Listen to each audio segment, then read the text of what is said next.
Good morning, everybody. Welcome to the Biz Academy. I'm Cindy Brief, President and CEO of the Coral Springs Coconut Creek Regional Chamber of Commerce. I want to thank our title sponsor, the City of Coral Springs Economic Development Office, and our presenting sponsor, Florida Power and Light. The mission of the Biz Academy is to provide opportunities to you, our business community, to advance your expertise and knowledge. We strive to highlight relevant issues and challenges in today's fast-changing business environment that will give you the leading edge. I have a few housekeeping tips for our attendees. Attendees, feel free to post your business information, greetings, and contact information in the chat box. We ask that you exclusively use the Q&A box to ask any questions of the panelists. I would now like to introduce our presenting sponsor, Christy Bartlett, Director of Economic Development for the City of Coral Springs. Thank you, Cindy. Good morning, everyone. You're really going to enjoy today's presentation. Stephen is a fellow director at the city, and he has schooled us on all things cybersecurity wise. So we know that every time I get an email that I think might be even remotely suspicious, I send it off because I don't want to be that person, because I know people that have been. So we've got a lot of exciting things going on right now in the city. On Monday, we are going to be kicking off our incentive pilots program. It's two different programs. One provides assistance for your building and impact fees and any other fees associated with development or redevelopment. And that is a grant of up to $50,000, and it's 50% of your hard costs. Our second one is primarily geared towards redevelopment, and that is a building exterior improvement program. And that also provides a reimbursement of up to $50,000, and that's 50% of the cost. Those will be launched on Monday, and that goes out in our recently released monthly newsletter. This will be our second one, so check your email inboxes for on April 5th. If you don't receive our email, you can go to coralspringsedo.com and sign up for that. Also follow us on all of our social media channels. That's Coral Springs EDO, at Coral Springs EDO. We put all of our relevant information out through that newsletter, through those emails, and also through our social media channels. Nope. All right. I'll try to see if I can get it to work later on, but it's a super cool video of the Financial Plaza coming down, which is exciting. It was supposed to happen quite a while ago. We're really happy that it's happening now. So we know that progress is coming and that downtown Coral Springs is in the very near future. And finally, if you'd like to schedule a retention visit with my office, you can email me at kbartlett@coralsprings.org, and I will put that in the chat. So thank you, Cindy, for the opportunity. Christy, thanks for all that great information that you shared with everybody. I mean, I think the city is doing some fantastic things, and I'm excited about the programs for redevelopment and the building thing. The building going down is super exciting. So thank you, and we'll try to get back to that. And now I want to recognize our dean sponsor, Florida Power and Light. Florida Power and Light is extremely supportive of economic development and the local business community, and they have been a sponsor of the Biz Academy for many years. So I just want to thank them.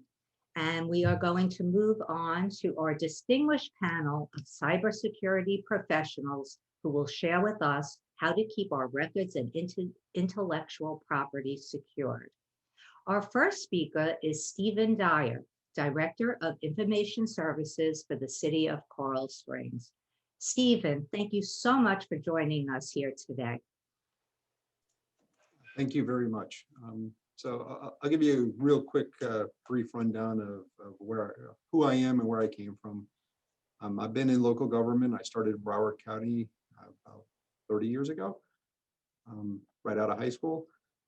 I started as a maintenance worker working on lift stations. So if anybody knows what lift stations are, they're not the nicest thing in the world, but that's how I got my start. In 1999, I decided it's time for a career change. I went into computers and I've worked my way up from the bottom, and now I'm the director for IT. So I'm going to share my screen. I have a, make sure.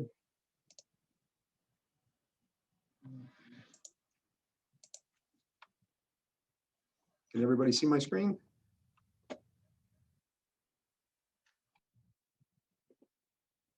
Okay.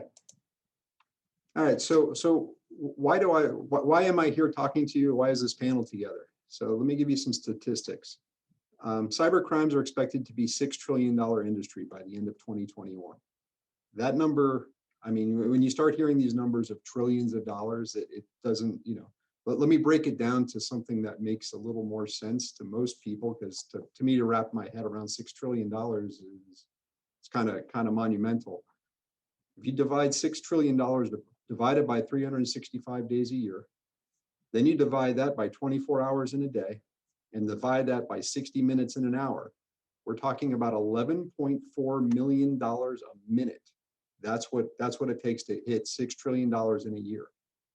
That number is going to jump to $10.5 trillion. It's going to surpass, cybercrime is going to surpass the entire amount of money that's spent on the illicit drug trade. So it's huge and it's growing rapidly. Ransomware attacks are predicted to occur every 11 seconds. So every 11 seconds, just, I mean, this has been going on since, in 9 minutes, just think of how many ransomware attacks have happened in the last 9 minutes. It's astounding. The average cost of a data breach in 2020 is $3.86 million. The average cost of a healthcare data breach, $7.1 million. There's a nice little map here. This is more directly related to me and my profession. All those little green dots, those are state and municipal and county local government agencies that have been hit with ransomware in the last 2 years. So that map is from March of 19 to March of 2021. There's been 223 attacks against state and local governments. That has nothing to do with healthcare or education or any of the private businesses. That's just state and local governments. Here's some numbers. Atlanta, the city of Atlanta got hit with ransomware back in 2018. It cost them about $17 million to recover. Baltimore was $18.2 million in 2019. FedEx, $300 million. Maersk, I don't know how many people are familiar with Maersk. Maersk is a giant shipping company. They're, I think, the 622nd largest business in the world. They got hit. It was a $300 million attack. That might sound like a lot of money, which it is, but they were so happy to be able to recover for $300 million. And the reason why is because somebody in their IT department made a mistake, had a domain controller turned off, so it did not get encrypted. They were able to rebuild their entire network based on this one domain controller that was turned off. A domain controller is just a centralized authentication computer for their network. Had it not been for that mistake, Maersk would have folded. Their company, this is a $285 billion company as of today's stock price. I mean, their market cap is $285 billion. They would have folded had it not been for a mistake made by one of their IT employees. And the bottom stat there is the one that you guys should most be, guys and girls should most be concerned about. 60% of small companies close within 6 months of being hacked. And then I just had to add this slide this morning. This was last night's news. March 31st, 2021. Hackers hit Broward County Public Schools with a $40 million ransom for student teacher information. I don't think I need to go any more on the why. I'm hoping I got my point across. This is serious. So these are the 4 main things I want everybody to take out of this presentation. Keeping systems up to date. I'm going to go into each one of these. Finding the right balance between usability and cybersecurity, social engineering, and insider threats. These are the 4 biggest things that everybody needs to worry about. You'll see this slide come up again. So we'll talk about security updates. The vast majority, and it's 99-point-something% of the malware out there is ineffective if your systems are fully up to date. There are something called zero-day exploits. Zero-day exploits is when they wrote malware and it's brand new and it hasn't been introduced into the wild yet. Normally, if you want to do, it's either going to be a state-sponsored attack or it's going to be written by hackers, and then they sell this 0-day on the black market, and it costs tens to hundreds of thousands of dollars for a good 0-day exploit. Nobody's going to come after a small business with a 0-day exploit. Not saying it's impossible, but highly unlikely. If you keep your systems up to date, and when I mean up to date, I'm talking about your Windows operating systems, Adobe, Java, any software you have on your computers, especially Windows though, keep it up to date. Install all your patches, stay on top of it. If you're a small business and you have 10 computers or less, it's not that big of a deal. It's not that hard. It will take effort. It does take time and labor, but do it. You might break something with an update, but I would much rather, I tell my department heads all the time, I'd much rather be in your office explaining to you while, we broke your system, we'll get it back in an hour or two, rather than to be in your office and explain to you, we got hit with ransomware and you might be down for weeks or months. So that's the biggest concern that most people in IT have, is if you're constantly installing patches, you're going to break stuff. I'm telling you right now, it's worth it. Break stuff, because you're going to be secure. You're not going to get hit. I put a couple things up there. Department of Defense, they 21 days that's their goal. Any new patch comes out, they want it installed on their system within 21 days. If you look a little lower, it says anything that's 120 days overdue, they just pull it off their network. The system's not allowed to be there anymore. Department of Homeland Security, they used to be at 30 days, they cut it to 15 days as their recommendation. So security updates are huge. 57% of organizations that had a breach found the root cause to be a known vulnerability, but 56% of known vulnerabilities are not patched within 90 days of release. Why is that? It takes a lot of time. It's a lot of labor. It's not easy. It's a never-ending battle. This is a very interesting statistic. Report that we have. We have about 1,250 computers on our network between servers, workstations, laptops. Our team busted their butts one week. They were able to patch. They were able to install 45,853 patches one week. This was from last year. This was kind of an anomaly, but I just want to show that same week, they installed 45,853 patches. There was 118,775 new patches introduced. So it is kind of a never-ending battle. We did finally get caught up, but it took us a month to get caught up from this particular week alone. It's not easy. It takes a lot of effort, but it's well worth it. You don't want to be part of that 60% of businesses that gets hacked and ends up going out of business. So keep your systems up to date. The second thing is finding the right balance between usability and cybersecurity. I can set up our entire network here at City of Coral Springs and make it incredibly safe. All I do is I turn off any internet access. I don't allow any connectivity between our locations. I don't allow anybody to use USB. I don't allow anybody to bring a CD in. I mean, I can lock it down, but it's not usable at that point. So you have to find that right balance.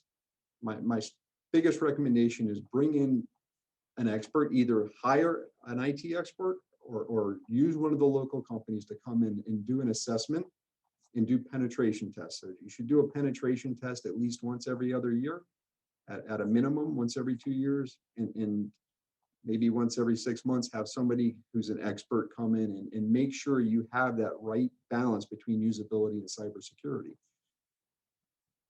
One of the things we recently did is we changed our password policy. A lot of agencies use a password policy. It's called the 8-3. You have to have 3 different types of characters. You have to have numbers, capitals, lowercase. You'll see it on a lot of websites, and a minimum of 8 digits. And you have to change it every 30 days or 45 days or 90 days. We changed that policy. And we created a little video. We have our communications and marketing department. That's awesome. So they created a little video that we use to get the point across to our employees. And I'll share that video with you right now.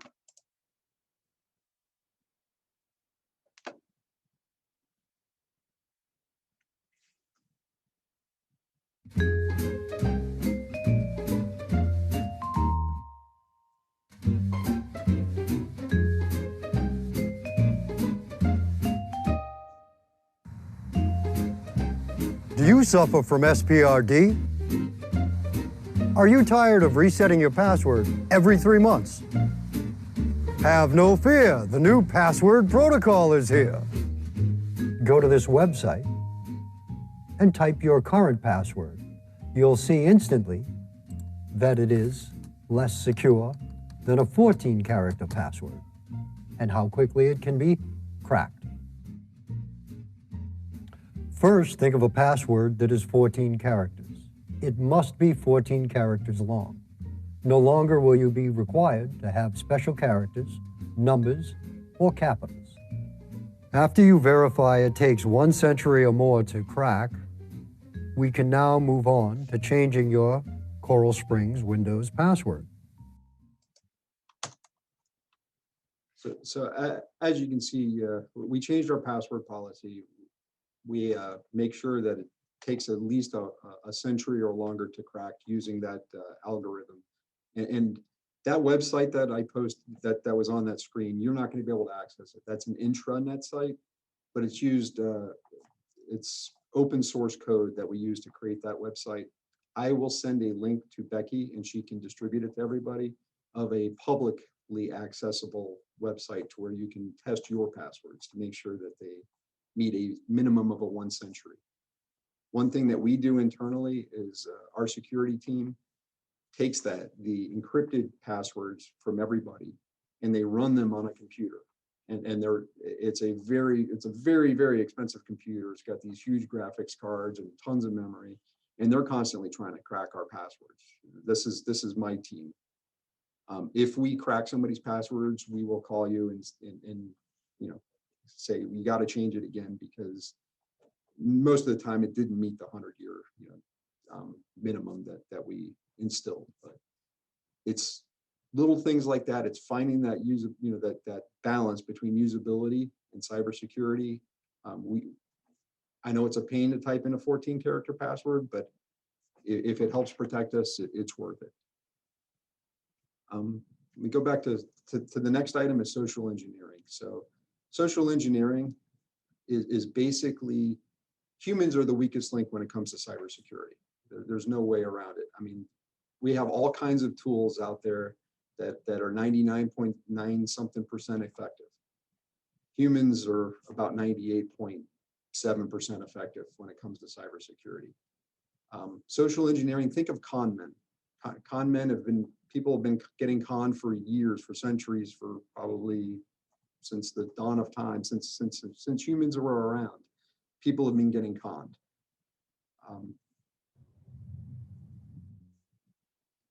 There's different. The two biggest ones are phishing attacks, which you see through email, and telephone calls is the other, is probably the number 2 way. There's a whole bunch. There's also phishing through. I forget all the names for all the different things you can. There's tons of ways to do social engineering, but the main thing is they're trying to get your credentials. They're either trying to get your username and your password, or they're trying to get you to click on a link that's going to install malware on your system. Now, if your systems are all up to date, the malware most likely is not going to work. If you have a good antivirus, some good basic cyber hygiene, that option is not really going to work. But the username and credentials, once they have that, now they have a legitimate way, onto your network. So the biggest thing we do is education. As you heard Christy mention in the beginning, she doesn't want to be that person that falls for it. And that's the mentality you need to have. I don't know if you have 2 employees or you have 20 employees or 200 employees or 20,000.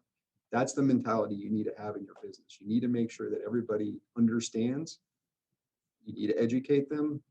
There's a bunch of different options out there. We use a company called KnowBe4. It's one of the better ones, but there's a lot of them out there that they can send you simulated phishing attempts just to test yourself, to make sure that you're not going to fall for it. They'll send them to you once a month or once every week or whatever schedule you want. They will send you these as long as you'll fall for them. I mean, I've fallen for them. Some of them get pretty sophisticated, but the only way to protect yourself, the only way to train people is to get them to start becoming aware. But people are human. I mean, we still make mistakes. The best companies will tell you, we got your click rate from, they always do a base mark. We got, you started, you had 15% of your employees click, we got it down to 1.3. Well, if you have 1,000 employees, 1.3 still means 13 people click. So I highly recommend education. The other thing to watch out for is phone calls. People will call you, they'll say, if you're a small enough organization, they're not going to try to pose an employee, but they might do something like, people are posting bad stuff about your business. Here's the link to go to, and they'll verbally tell you, go to www. And when you click on it, it installs malware on your computer. There's through a process called drive-by. So just be very cautious. I highly recommend implementing some sort of an education program. There's some low-cost ones, available. Just do a Google search.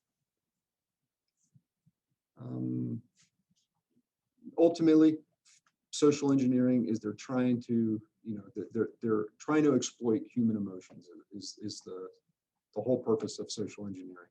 So I have another little video. This is like another part of the previous password reset, but let me play it.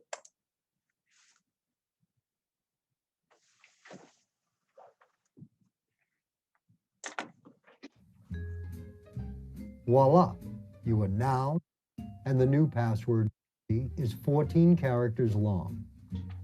It can be all small letters, but it cannot have multiple repeat letters, be any part of your name, and it cannot have consecutive numbers such as 1, 2, 3, 4, 5, your bank, your social media accounts, or online shopping such as Amazon or eBay.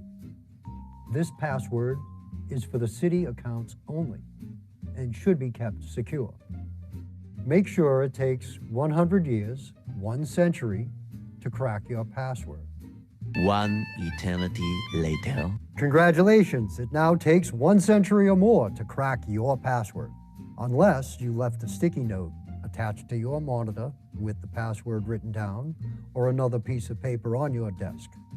In that case, it will only take a hacker 3 seconds to get in. So make sure you're smart. Memorize your password. And if you can't, sing it in your mind or repeat it 1,000,000 times in your head. But don't say it out loud. What is one of your online passwords currently?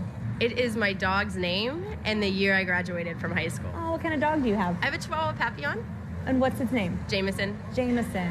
And where'd you go to school? I went to school back in Greensburg, Pennsylvania. What school? Hempfield Area Senior High School Oh, when did you graduate? in 2009. Oh, great. Now it is your time. Reset your password so you don't get hacked and suffer from SPRD.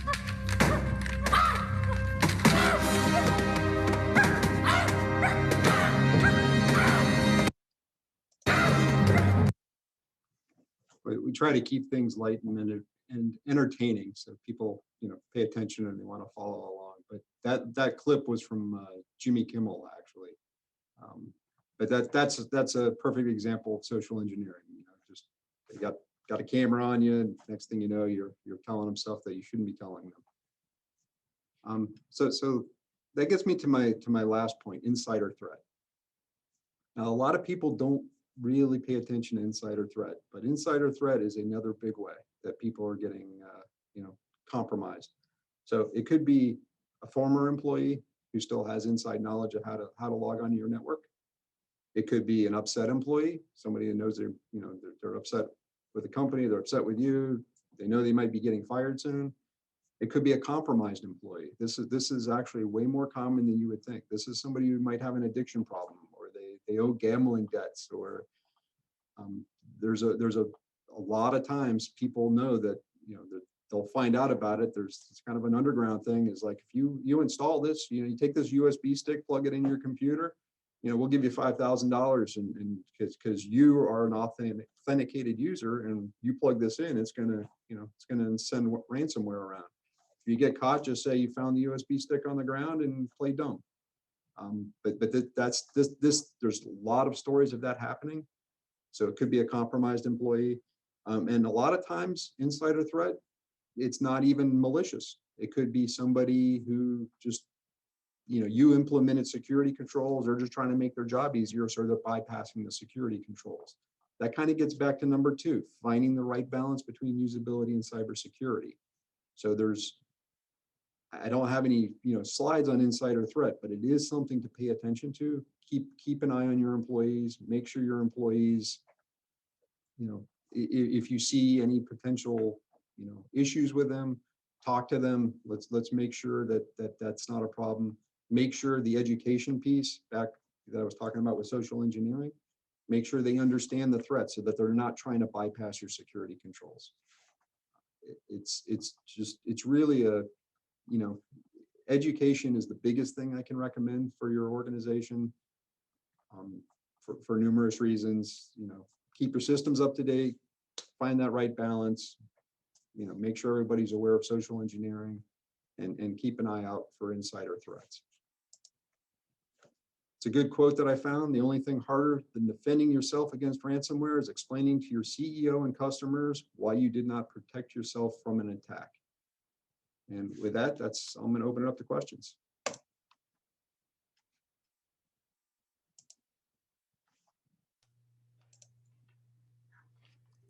So Stephen, while we're waiting for questions, I have a question. Yes. So a lot of times I get emails and something little inside of me says, I don't know if this is real, and I'll send it to one of my team and she's like, this is not real. Right. So for, the average person, when you get an email, I usually tend to look at the address from where it's coming because it doesn't seem weird, it'll seem some weird address. But is there any other tips for the rest of us average Joes that, don't see an email and we're just not sure if it's real? Yeah, absolutely. So that's where the education comes in. I highly recommend, signing up. There's free things on the internet. There's paid ones. The paid ones are obviously going to be a little bit better. But some of the key points: is it addressed to Cindy Brief? Does it have your name, or does it say dear sir or dear ma'am or whatever, something like that? If you hover over any hyperlinks, it'll show you the address that it's actually going to. If it's coming, you have an email coming from American Express and you hover over it, it better say americanexpress.com/something, so that's the biggest clue.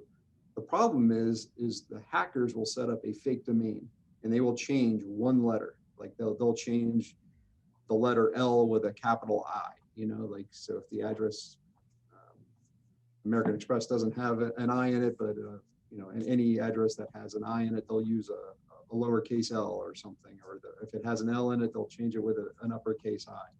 So you got to still be careful when you're hovering over. You still got to really pay attention.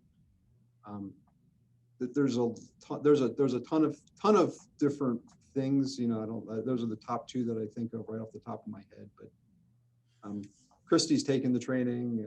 Detective DeLuca has taken the training. I'm sure they can probably chime in with some of the other pointers. But those are the top two that I look for. Is it addressed to me personally? And then I look at, as you said, where it came from. Is it a legitimate, email address? You can look at the header of the email. That'll tell you, if that address is disguised, because you can disguise that address. So there's a lot of little pointers. I highly recommend take some training. Thank you very much. Becky, do we have any questions? I am not seeing any questions in the Q&A box at this time. Okay. Well, Stephen, thank you very, very much for your presentation. I think I learned a lot, and I hope our attendees learned a lot as well. Thank you. You're very welcome. And while you're going through, I will find the implosion video, and I will let you know when it's available. So hopefully after Detective DeLuca is finished, I can come back to me and I'll share the screen. Thank you, Stephen. You're welcome. Okay, next up, we have Detective Jason DeLuca from the Coral Springs Police Department Economic Crimes Unit and Federal Bureau of Investigation Cyber Task Force to share some information on how we could protect ourselves and our clients. Detective? Good morning. First, want to start by apologizing for the mask. Just it's necessary. So I do have a face beneath this, but just to piggyback on what Stephen said, some of the essentials, and I'll get into my background in a second, but that was a great wealth of information there. Step one is obviously hardening your system to prevent outside attacks, but the social engineering aspect, your employees, the human element is definitely one of the hardest to overcome as far as from a security perspective. So that's what we're going to cover. I'm going to show you one of the main fraud mechanisms right now that's depriving businesses of a great deal of money, which at the end of the day is most detrimental to a business typically. Information leakage as well, but obviously if it hits you financially, that's a major issue for you to overcome. I am the senior economic crimes detective with the Coral Springs Police Department. I am also detached full-time to the FBI Cyber Task Force. Prior to that, I was attached to the Secret Service, and prior to that, the IRS. All that boils down to is I just have a wide variety of exposure to various fraud schemes. So if you have any questions, even unrelated to this, please let us know in the Q&A box. Additionally, Stephen mentions the importance of penetration testing your system to make sure that you have all the vulnerabilities that you can address, that they are secured and addressed properly. I am a certified ethical hacker, certified fraud examiner, and some other industry certifications, but that's kind of my field. Is my cyber contribution is of the networking side. So I don't do anything with the forensic examination of devices. That's more of the physical side.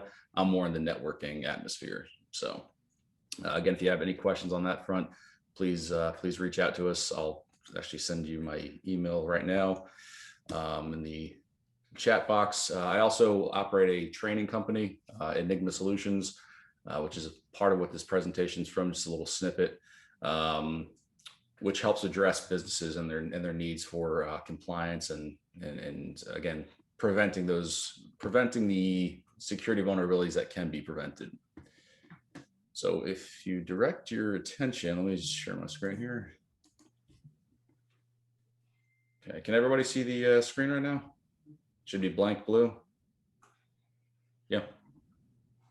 Okay. So take a look at this, and Stephen mentioned this, which is a perfect segue. Take a look at this email address here. Pretty common, right? Nothing stands out as extraordinary to us. Now take a look at this. Does anybody notice any differences? Even comparing them side by side, do you notice any differences?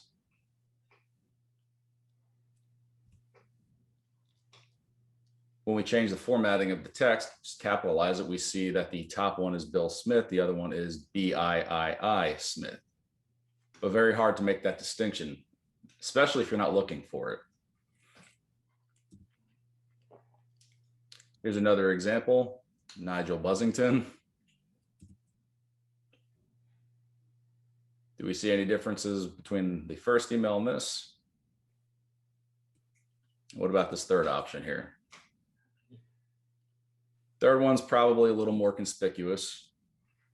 Again, change the formatting, helps us to recognize that you have some alterations there.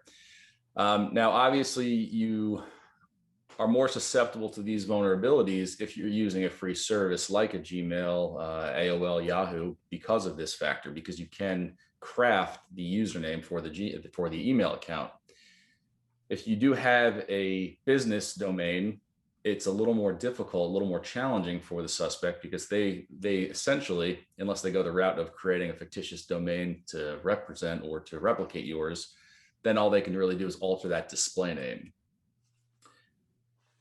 Again, this is a phishing email I received. They're getting better. This one was decent. It did make it past the spam filter, But if you pay attention, right, the display name says Bank of America, but the actual email address is something at planet.nl. Obviously, Bank of America's domain is something along the lines of, even if you don't know if it's Bank of America or BOA.com, something like that, you could search, you should assume it's not planet.nl. So it wouldn't be such a departure from the true name. And if you actually pay attention to the content of the email itself, you'll notice that they get lazy sometimes, because last I checked, America was not spelled with a K. That could have changed, I don't know. But again, you see these anomalies, whether it's grammatical or just more of a formatting issue. And again, the only thing that they can change when it comes to actually spoofing the domain aspect would be this display name. So if you just looked at that, clicked, now you're either downloading malware or you're creating some other vulnerability for your agency, for your computer. I also want to point out, just for your own knowledge, if you ever see something like the .nl, that's called a top level, a country code top level domain. And what that is that is a signifier for a country. So for us, it would be .us, .nl is the Netherlands, .ru is Russia, or maybe it's .rr. But these top level country code domains will tell you immediately that you're dealing with a possible foreign entity. So one of the biggest financially devastating fraud schemes we're seeing right now is what's referred to as a business email compromise. Not to make this overly complicated, essentially what it is, the suspects use an email as their mechanism to engage a potential victim. Back from 2013 to 2016, it was already a $5 billion with a B fraud loss. And now obviously that's a small contribution to the overall larger $1 trillion fraud loss that we experienced. This is from a general perspective, but we've personally seen businesses in our city suffer hundreds of thousands, in one case upwards of 1.5 million in loss from this exact type of scheme. I showed you the display earlier just so you have some understanding of what it is to look out for. What they do is they craft an email to look similar to something you'd expect to see. The Bank of America, Wells Fargo, Amazon Prime, Apple type spoofs, most people know to be on the alert for that. If you didn't request any information from them and all of a sudden you're receiving an update to your account, that should stand out as conspicuous to you. But something like this, they will actually take your business email and they will spoof it. Let me see here. And I'll show you an example of that in a second, but let me just tell you, they do play off of the sense of urgency. They create almost a panic. Listen, you need to complete this transaction now. They'll do it towards the end of the business day. So again, creating that sense of urgency, leaving you little time to process it and go, all right, well, let me think about this. Does this actually make sense? And again, using a free email service makes you more vulnerable to this type of attack because they're it's much easier to spoof those types of emails. So if you take an email like this, for example, again, you have a display name, which is easily customizable. And this person sends an email to John Smith. Let's say John Smith is a secretary for Mr. Wallace, the mayor. So he receives an email, says, hey, listen, we need to update our payment immediately, right? If you look at the email again, look at the content, typically speaking, you'll see some kind of grammatical anomalies as well as formatting, something that we otherwise wouldn't see in a normally constructed email, a properly constructed email. But again, paying attention to the information here, like Stephen said, you either would have to expand the header information or just click on it or hover over it and you'll actually see the true person. The true Mayor Wallace's email would be, again, a pleasantville.gov email like he would be sending to John Smith. But again, if you just glanced at this, you see the display name and say, oh, well, he needs this done ASAP. Let me go ahead and get this done. We've seen this come from a number of suspects where we track the activity, and I don't want to say it is confirmed to have occurred from outside of the United States, but all of the internet activity that we're able to trace without getting more intrusive as far as pursuing more aggressive means of investigation, did indicate that they were at least using foreign servers to initiate the contact. One great way to recognize, again, focus on the display name. Tell your employees, again, best defense for this type of thing is a good offense. Tell your employees, forget that display name. That means absolutely nothing. Always pay attention to what you see as far as the true source of origin for that email. One thing that we implemented, and we being the city of Coral Springs, our IT department for security measures is to, excuse me, that shouldn't be replaying, is to include the alert notification. This is one of the best methods to prevent that kind of exposure. If you see an email coming to you, it's supposedly from your colleague, and there's an email alert saying, listen, this originated from outside of the agency, that should be an immediate red flag. Now, there are ways around it, and like Stephen said, they've employed a business to kind of send out emails that are meant to see if you fall for phishing attacks, and they don't include these alerts. So that's a very strong and I think a well-advised addition to the cybersecurity testing aspect, because not every time will you have somebody who is coming from an outside perspective. If they compromise somebody's email account, all of a sudden now they're just using that as a mechanism to send it to your other colleagues. You're not going to have this alert trip. So kind of a combination of the two, I think, is best practice. But again, knowledge is power. And if your employees know what to look for, they know that if they receive an email that they didn't request, then they should be highly suspect of it. Another thing I want to point out, and again, it's all about addressing just the common vectors of attack. We can't address all of them, but we can address quite a few of them if we get these fundamentals down and disseminate this information. They'll usually include an email address at the bottom of the email, right? Typically speaking, it'll be one digit off or some variation of the correct number. So again, looking at it at initial glance, you've seen that email exchange a million times, probably throughout the course of your employee, and you say, listen, that looks good. Let me just go ahead and call them. Let me do my due diligence and call and check with Mr. Wallace to see if this is a genuine email. So rather than going through the time to go through your contact list and locating the number, they'll just call the number at the bottom of the email. And the problem with that is there are any number of spoofing apps that are available. These spoofing apps give you the option to craft whatever number you want to display on the caller ID. They give you the opportunity to create a phone number within minutes. So whatever, you can customize the phone number with whatever area code you'd like to. And typically speaking, I'd say the majority of them, I don't think it's a misstatement, do operate on the voice over IP network. So essentially a digitized internet connection that then communicates through cellular towers through a processor that will allow that communication. So the important thing to note with that is anywhere in the world that you have an internet connection, you're able to place that call. Additionally, the key takeaway with that is your area code means absolutely nothing at this point. So if you see a 954 area code or a 786, 754, it doesn't matter. It's not local. I shouldn't say it's not local. It doesn't mean it's local. You can create a 954 area code and be calling from Russia, again, as long as you have that internet connection. And these are just a few screenshots I grabbed.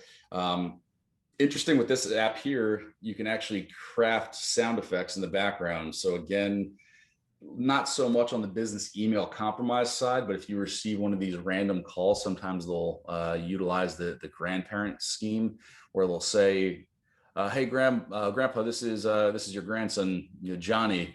And all of a sudden you'll play the crash sound and, oh shoot, I just got into an accident. They're coming to arrest me. I need you to post my bond. I'm DUI, something along those lines. And these apps obviously make it a little easier for them to perpetrate these schemes, especially the traceability component. These are capable of being tracked, but that does require us to pursue the IP address aspect of it. So how these devices are communicating on the internet. Now, the big complication we see from an investigative standpoint is it's very, very, very easy to utilize some kind of anonymizer so that your true IP address is not showing. So if they use one of these apps with, let's say, a virtual private network, a VPN, which again is an app that you click a button, 2 seconds, you're rerouting your traffic through Romania. It becomes extremely hard for us to investigate because let's just say Romanian authorities will not honor a United States legal order. So while it is capable of being investigated, the limitations, there are quite a few limitations when it comes to these types of crimes. So I don't want to give you the impression that they get away with it every time they utilize these types of schemes, but I do want to stress that it's accessible. I mean, you see here, there's 5 examples, very easy to find, and they're all free. And again, you couple these with the fact that some of these are foreign companies themselves, which means, let's say, Chimp Call here, they wouldn't honor U.S. legal demand to get the IP addresses to begin with.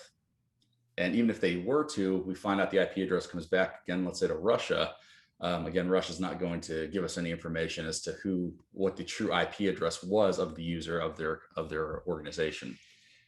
So I hope that between this information and the information that Stephen provided, we've sufficiently scared you into recognizing that again, the best defense in this type of thing is a good offense and education. Educating your employees, and if that's something that we can assist with, please let us know. We're certainly happy to do what we can to assist you, because by the time it reaches our office, let's say by the time it reaches the bureau, again, just being candid with you, there are challenges that it's not a lack of interest for us to investigate. It's a limitation from cooperation aspect. Foreign entities are not going to comply with United States legal orders, and even if they do, a lot of the VPNs, they specialize in anonymity. So they'll say that we don't actually have the IP address of our customer. We don't retain that data. Whether they do or do not, that's remains to be seen on a case-by-case basis. But the important thing is, again, you receive that email, you don't open any links, you don't click on any links, have those alerts in place. And again, stress to the next step that if your employee does see this, there is never any problem with calling to verify. But call and verify using a number that you know is reliable. So without any questions, though, that's pretty much it in a nutshell.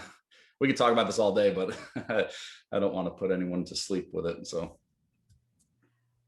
that was really interesting, Jason, and I appreciate all the information you gave us. I know we had spoken in the past, and maybe we would invite you to one of the chambers breakfast when we get back in person, and have you say a few words there, sure, to the group at the breakfast, because that was a lot of great information. So thank you very much. Does anyone else have any questions? I'm not seeing any in the chat box, but this was a fascinating look behind this. Thank you. Absolutely, my pleasure. Okay, can you stop the screen share, please? Oh, I'm sorry. Thank you. And thank you so much. That was actually answered a lot of the questions I originally asked. Great. Thank you. Of course. Okay, our last speaker of the day is Rima Dio, CEO and Managing Director at 24/7 Security, a cybersecurity and compliance specialist organization. Rima, thank you so much for being here today. Thank you so much for having me. I just want to say thank you so much to the Coral Springs Coconut Creek Regional Chamber for inviting me today to speak here. I think it's wonderful to be able to share information about cybercrime and cybersecurity within our community. So I'm going to share my screen now. Can you see my screen? Okay, perfect. So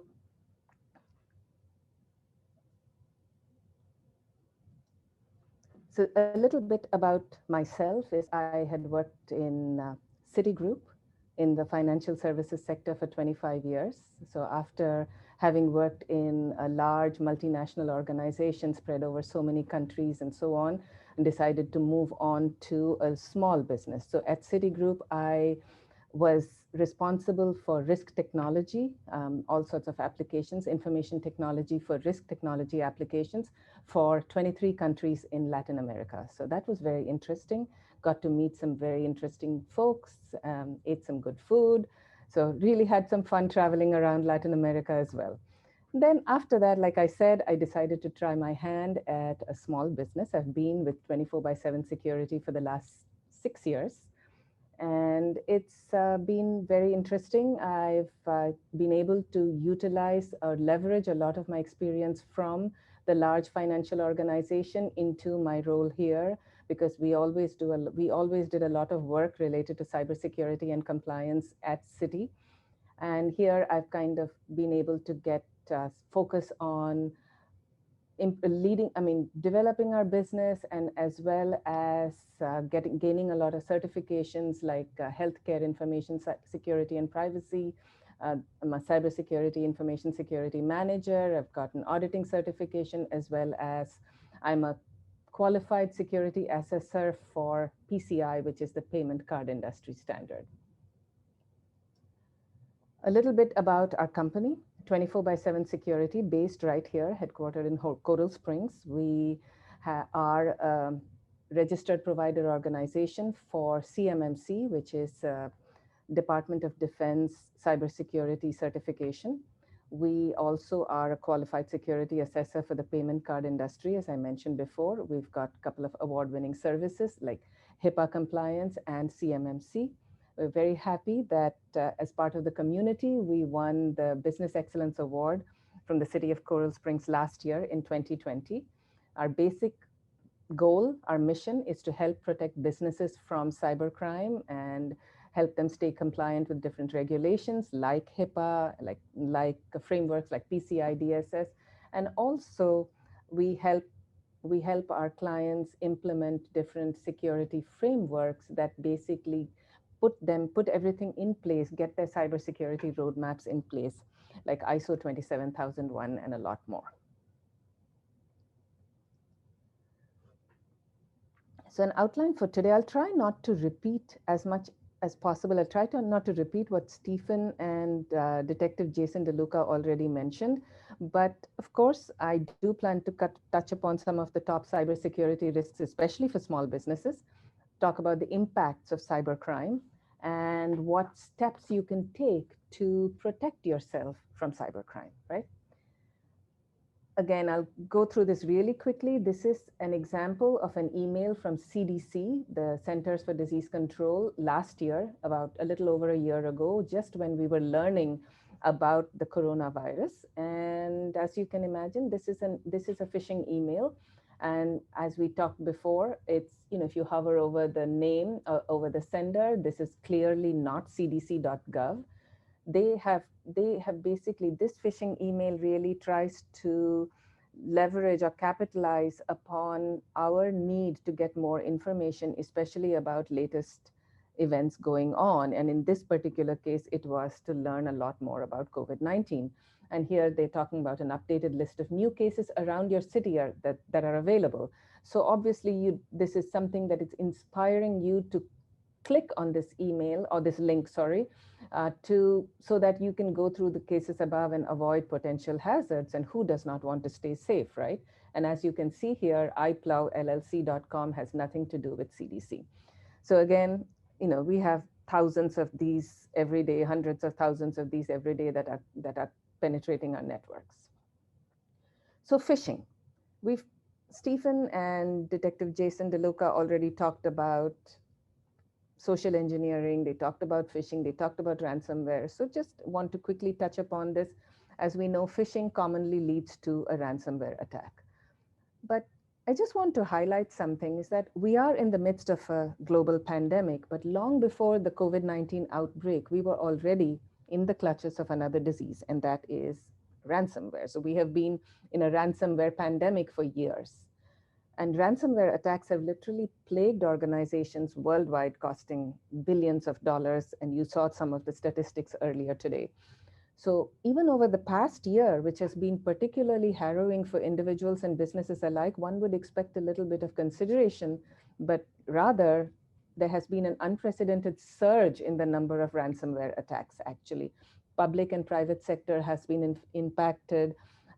Even healthcare organizations, as they continue struggling with COVID-19 and providing the necessary um, treatments, etc., they are still the highest impacted sector for ransomware attacks, and followed very closely behind by other services, for example, retail, financial services, education, government, as you saw from Stephen's presentation as well. So basically, one thing that you have to keep in mind is if you have an online presence, you are likely to fall victim to ransomware. It's just that, Stephen mentioned a statistic that it happens that ransomware attacks occur every 11 seconds, right, this year. 60% of small companies close down within 6 months of being hacked. So these are certain statistics that he mentioned, which are definitely very alarming. So what exactly is ransomware, right? We talked very briefly about that as well, where it means basically that your files are encrypted and you cannot access your files without a decryption key that is in the hands of the hackers. So your files are locked, your data is locked. If you don't have access to your data, you don't have access to your computers, that can quite be a catastrophe for many, many businesses, right? Large and small, because we rely on our computers and data is really the most important resource. And in fact, data is even more valuable now than oil. So your data is locked. Typically, it will only, there's a chance of it getting unlocked only if you pay ransom, right? You have a ransom demand. So ransomware attack always comes with a ransom demand. And typically that demand or that ransom is payable in Bitcoin. And it comes with a deadline. It usually comes with a deadline to pay, and it says that if you haven't paid by this time, then we're going to delete all your files and you will not have any more access to any of them. Right? This is an example of a ransomware message. So this is what happens when many companies who are hit with ransomware, they see a message like this on their screen and they cannot do anything else on their computers, right? So this is very interesting. It says, yeah, your files have been encrypted. What happened to your computer? Can you recover? Of course you can. We guarantee it. You can decrypt. You can even test it out. There's a lot of customer service here. How do I pay? It's typically accepted in Bitcoin only. It says how much and where to send the Bitcoin. And if you don't know what Bitcoin is, they're kind enough to actually have links there which tell you what Bitcoin is and how to buy Bitcoin. And of course, there's a countdown timer here about as to when you pay and to when your files will be lost. So again, going to the top cybersecurity risks. There's some of these which are very similar to what the other speakers already explained. Phishing attacks or social engineering attacks are very, very common these days. There's so many of them going on. What happens? They download a malware on your computer, and a malware is exactly that. It's a software that is bad, or it's a virus, and it typically leads to ransomware attacks. Stephen talked about weak passwords and how to strengthen them. So I won't go too much into that, but typically it is a weak password that can expose you also to being able to hackers getting hold of your user ID and password, and therefore having direct access into your computers, into your data, your systems, your network. And he also touched upon insider threats, which are related to disgruntled employees, or sometimes even just a mistake. Like an employee may make a mistake inadvertently, and that could lead to a data breach or a data loss. So all these risks, and of course there are many more, and these are just a few of them, they do result in data loss, they result in identity theft, and many, many more issues. But typically data is so valuable. In the black market, there is a price for your personally identifiable information, that is called PII. If you're in healthcare, or your health information is also considered very valuable in the black market, and that's called PHI, protected health information. So anytime there is data loss, there is a huge impact, not only to you as an individual if your data is lost, but also to the organization that has, from where the data has been lost or stolen. And the thing is that sometimes when you say data loss, it typically means a data breach. And there are a lot of regulations in place where you are required to report any data breaches of a certain size or above to the authorities, to a particular government agency, and so on. It becomes a major deal because you have to then get usually an attorney involved, you may have to get your cyber insurance folks involved, you may have to get forensics involved, because this is a crime that we are talking about. And all this obviously adds up in terms of cost, in terms of time taken to actually fix your problems. And there's just so much going on over there that you just, when having a data breach can really result in a lot of problems, not to mention, of course, loss of your reputation as a business. So some statistics that I have here as well are the average cost of an insider related cyber incident for small businesses is 7.68 million. And as Stephen said, 60% of small companies close down within 6 months of being hacked. I mean, if you have to pay $7 million per incident, that itself is a significant reason for closing down for many, many businesses. We talked about phishing, and we keep mentioning, I think why all of us have spoken about phishing is because it really is the leading threat today. The employee is the weakest link, and more than 30% of small businesses, while I think that number is actually even, it's higher than 30%, it really is the leading threat for most small businesses today. And business email compromise is where 92% of malware comes in from. Now, in 2019, we had 63% of small businesses reported experiencing a data breach. And this is only the reported cases. Some small data breaches may not even be reported or need to be reported. 39% of small businesses in 2020 switched to working remotely without a cybersecurity threat prevention plan. Now, do you have a cybersecurity threat prevention plan? Did you just move to working remotely last year because of COVID-19 without thinking about what cyber crimes you may be exposing your business to? For example, do your employees, are their home Wi-Fi networks secure? Do they use anything? Do they have privacy in their homes? Do they have a table where, you know, are there people walking in and out of their homes? I mean, those are a lot of things have to be really considered before actually moving to working remotely. And many, many businesses did not do that last year purely because they didn't have the time to do so. We just switched to working remotely. And in 2020, 23% of small businesses in both the UK and the US stated that they did not use endpoint security protections. That's basically protecting your endpoint, meaning your computer that gets connected to the network. So as I said before earlier, the effects on small businesses can be dramatic.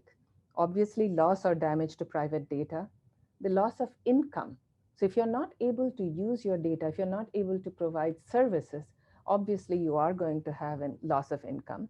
You have all these unexpected expenses, right? You have just breach notification, forensics, everything here is, and plus you will obviously need to have an action plan in place to fix everything that you have seen, to fix your vulnerabilities.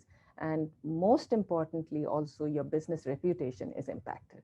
Even today, nobody can talk about Target without remembering what they went through in their data breach. And that was, I believe, in 2013, many, many years ago. So again, cyber hygiene, very, very important. Use encrypted devices. Now, most computers today or most operating systems today allow or have the feature of encrypting your hard drive. So make sure you utilize that encryption feature. Use multi-factor authentication. It's not a multi-factor authentication is not necessarily a be-all end-all, but it does help. It is a deterrent. People have found that there are ways to bypass multi-factor authentication from hackers, but it does help. It just adds one more step of security into to and it acts as a deterrent for a hacker to come and find all the information that he or she needs to find about you. This is something, the next item, testing or training staff. Again, we've talked about this before. Both our speakers have spoken about this. So test or train staff on spotting phishing attacks regularly. Phishing attacks have become much more sophisticated in the last few months, and it is so important not only to test them, and it's not a one and done thing. It is something that you have to reinforce on a regular basis. So it's very interesting how human beings, even if they know everything, they still feel the need, when they feel the need to protect themselves. They are curious, they want information, or they want to get free money, for example. So we did a phishing test, for example, for a client. And in that process, we basically, it was, I think, a Monday morning where we sent out this fake phishing email to see how many people really get hit. And well, it's an interesting story happened where basically in this company, there was one gentleman who actually opened the email as soon as it was sent, and it was a Starbucks $15 gift card or something like that. And he clicked on the link. Okay, fine. He was one of those. We said, okay, we've got to, reinforce with him. Fine. But the next morning, on Tuesday morning, he comes into the office at 9 a.m. The first thing he does is he goes, looks for that email, opens it, and clicks the link again. And then again on Wednesday, and then Thursday. And then finally, we had to just go and ask him, or rather the company, I think HR, went and asked him, said, what is going on here? Why are you going and clicking on this email every single day? He said, oh, because I didn't get the gift card on the first day. So I click it every day thinking maybe today is the day that I'll actually get my $15 Starbucks gift card. So even though this company had trained its staff and had done everything, small incentives like this sometimes really still get there. And that's why reinforcement on how to spot phishing attacks, how to handle social engineering attempts, any of these things related to cybercrime, it is extremely important. And there are many, many other things you can do to maintain good cyber hygiene. And our other speakers had mentioned some of them as well. So I will not go into that in much more detail. Some other steps that you can take to protect your business is if you're traveling, if you're taking a computer somewhere, connecting to public Wi-Fi, use a VPN, a virtual private network. It helps with encryption. Make sure that your internet is secure. You use an antivirus, obviously, make sure it's updated.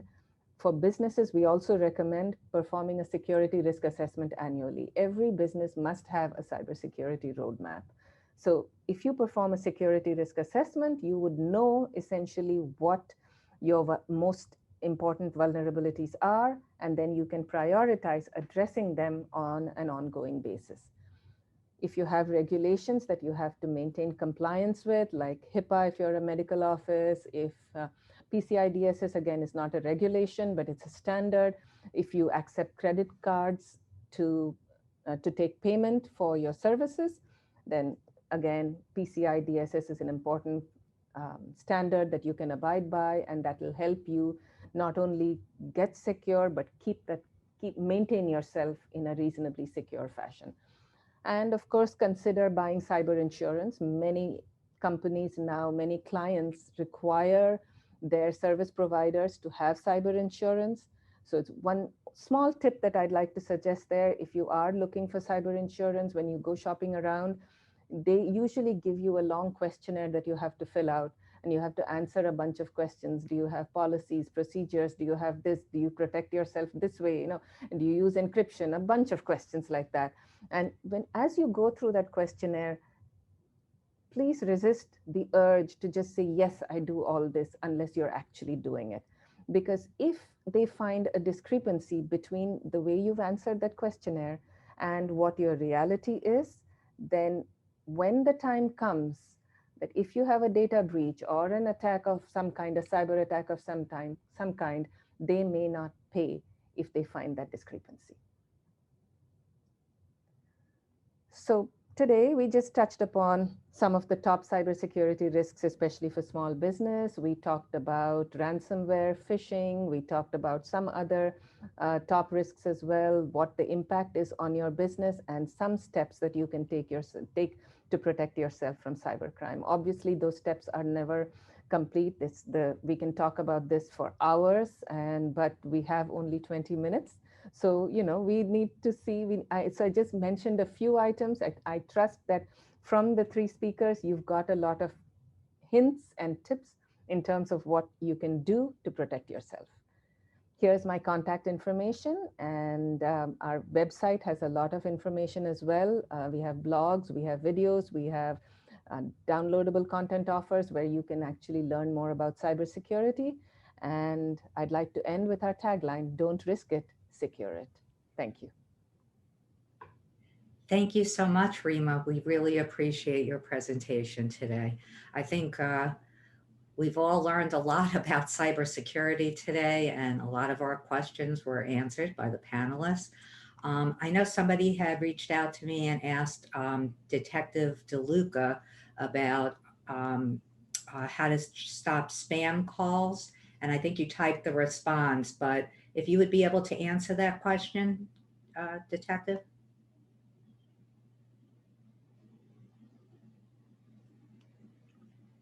We aren't hearing you. I'm sorry. You hear me now? Yes, thank you. Absolutely. So as I said in the text response, unfortunately, there is no great kind of catch-all response to spam calls. And that's because, as we kind of discussed, they can create phone numbers in the blink of an eye. Some things you can look out for, though, is that you'll notice a common numbering schematic that they'll usually implement in blocks. So if they're calling from 786-532, you'll recognize that you'll receive a few phone calls from something of that nature, and then the last four digits will change.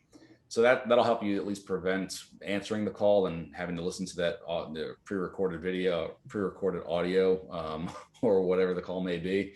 Some of the phone companies have implemented spam blockers. So when customers report that they are spam calls, they'll block them from their network. Same thing, there are a number of apps out there. I can't recommend any. I personally don't use them because I like to keep things as simple as possible. For me, I just don't answer a number that I don't recognize and send it to voicemail. And then if I confirm that it's fraud, I'll block the number. That's unfortunately the best advice I can give you. If you want to explore those companies that do offer the the spam prevention, I'm not saying anything against them. I just personally don't use them, so I can't recommend any. Thank you. Thank you. I don't know I just don't answer it if I don't know the number. It's probably best, yeah. Hey, leave a message. Right, exactly. That's my way of dealing it. Do we have that video ready that Christy wanted to show? Stephen, I believe that you had it queued up. I do. Give me 1 second. Okay.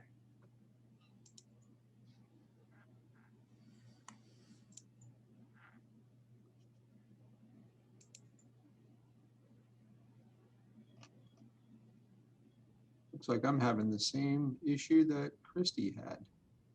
It does not want to share that video in that format. Let me see if I try playing in a different player. Give me a moment, please. Can you guys see that on mine? Oh, Yes. Yes, we can see it now. So. All right. Ooh, I beat Steven. I feel like vindicated.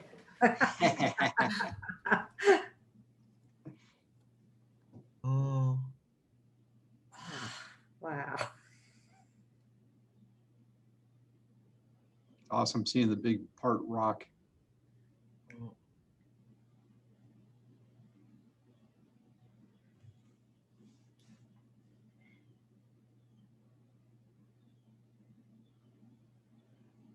Oh, wow. Wow.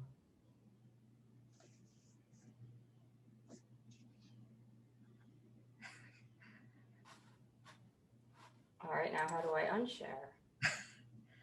Well, I know there's several people on this call that worked in that building for many years. And but I think we are happy to see it go down because we have some new and exciting development that's coming to Coral Springs. So, Christy, thank you so much for sharing that with us. No, and seriously, I don't know how to get out of it now. Oh, God. Now I can't see my Zoom feed. Thank you, Becky. I actually have a question Oh. myself. For any of the panelists, anybody that has any insight on this can go ahead and answer it. But I was just wondering, so they have these phishing scams, they send you a link. I click the link. What happens now? Is there anything I can do, anything to be done, anything that I should be mindful of and watching to see if anything comes from that? Yes. So for starters, if they're asking for your username and password, be very cautious before you enter your username and password. If it's a legitimate site, I would have to demonstrate. Let me demonstrate real quick. Hold on.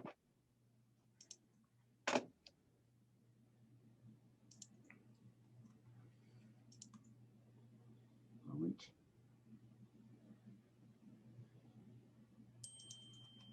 In the meantime, I'll share what happened to me, because what happened is they actually sent me a text saying, "Hi, this is Kevin from the UPS service, and we delivered a package for you."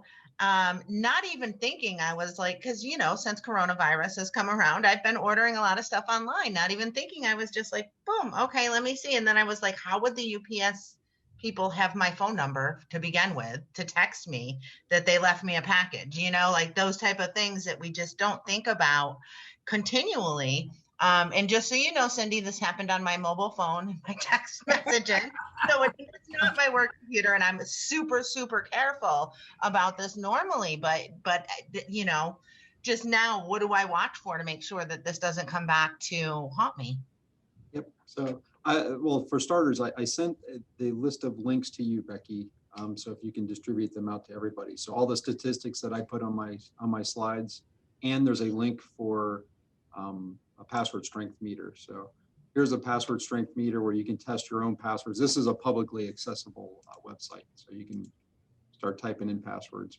But what I would, as far as to check to see if it's legitimate, this is Chrome. I don't know if you can see my screen, but if you click that little lock up there, it'll tell you connection is secure. You click on certificate, and it'll show you who that is issued by. Now, this is issued by pa.csad.local. That's our firewall internally. If you're doing this from your network, you're most likely, it would show, let me see if I can find something that's going to bypass that. I know banks, we don't do, we allow direct to bank. So let me go to Bank of America. So if you clicked on a link and it brought you here to Bank of America, you can click on this up here and it'll show you issued to Bank of America Corporation. You see that? Mm-hmm. So if you're going to, especially anything banking, if they're asking for your credentials, always check this up here. Even if you think, you know, I still check it, even though I typed it in. I went to Google, I typed it in, I clicked on the link. I still check to make sure that that certificate is issued to Bank of America. And you can click on it, and it's issued by Entrust Certification Authority, but it is issued to www.bankofamerica.com. That is probably one of the best things you can do to ensure that wherever you're entering your credentials, it is truly a safe site. But as Detective DeLuca said, make sure this is always going to be lowercase in the same format. So this is something, it's impossible for somebody to spoof this, to put a capital I instead of an L.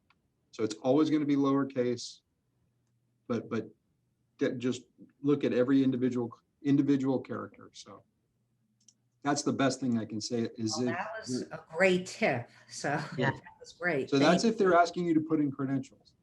If it's a drive-by website, and a drive-by website is a term used for, it's going to launch malware just by clicking on the site. There's not that's not a huge problem. It still is a problem. If you have a decent antivirus, you're probably not going to get compromised that way. But most of the time, if it's not asking for your credentials, it's also going to ask you to click something or install something, or a little pop-up's going to pop up and say, install this app. If you don't click those pop-ups, you're much safer. You're much less likely to get compromised. So be very careful about any kind of pop-ups that are asking you to click OK. It might be an advertisement that's just clicking you to that advertisement might actually be trying to install something. So just be very careful about any kind of pop-ups if you accidentally clicked on something, and never put your credentials in without checking the certificate. Excellent tip. Thank you. Appreciate it. And I did not, so I should be safe. Thank you so much to this fantastic panel. I know we all learned a lot today, and we really appreciate all the information you gave us to help keep our data secure, and the threats that are out there, and just being aware and learning that we need to do something about this. To our attendees, thank you for attending this session of the Biz Academy. I hope you learned at least 3 things you can use in your business. I think you probably learned a lot more. Again, thank you to our speakers, Stephen, Rima, and Detective DeLuca. Thank you to the City of Coral Springs Economic Development Office and FPL for your investment in this program. Our next Biz Academy class will be held on Thursday, May 6th, and it is called Launching Your Marketing Strategy. And it will feature Paula Rubiano, Digital Media Manager, a Public Information Officer for the City of Coral Springs, and Madalena Lordash, President and CEO of Bright Pink Agency. We hope to see you there, and I hope you have a wonderful day. Thank you so much. And just before we break, I just wanted to see, we do have one more question in here that I wanted to see if we could get answered. What are your thoughts on using password managers like LastPass? To our panel of experts.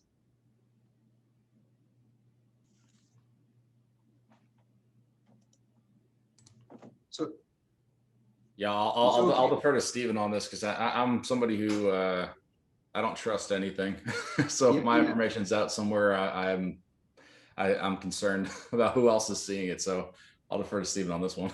Yeah, if you use one of the industry standard ones, I would never use anything on your mobile phone for starters. If you're going to use an industry standard one, I think LastPass is a decent one. If you're using the computer version, have one copy, have that database local, never put the database like on a network share and share it with people.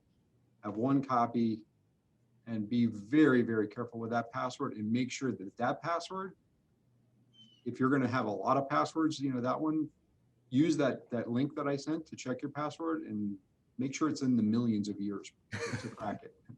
So that's kind of the best advice I can give on that. Well, because it goes back to what you were saying about the security versus convenience argument. I mean, you essentially have the keys to the kingdom if you crack that database. So it's obviously more convenient for us as consumers, but you've essentially localized every piece of sensitive information you have. So make sure that password is as strong as heck. I got to go, everyone. Thank you very much. Bye. Thank you, everybody. We appreciate you being here, and thank you to our amazing speakers today. Absolutely. Thanks for having us. Thank you. Thank you.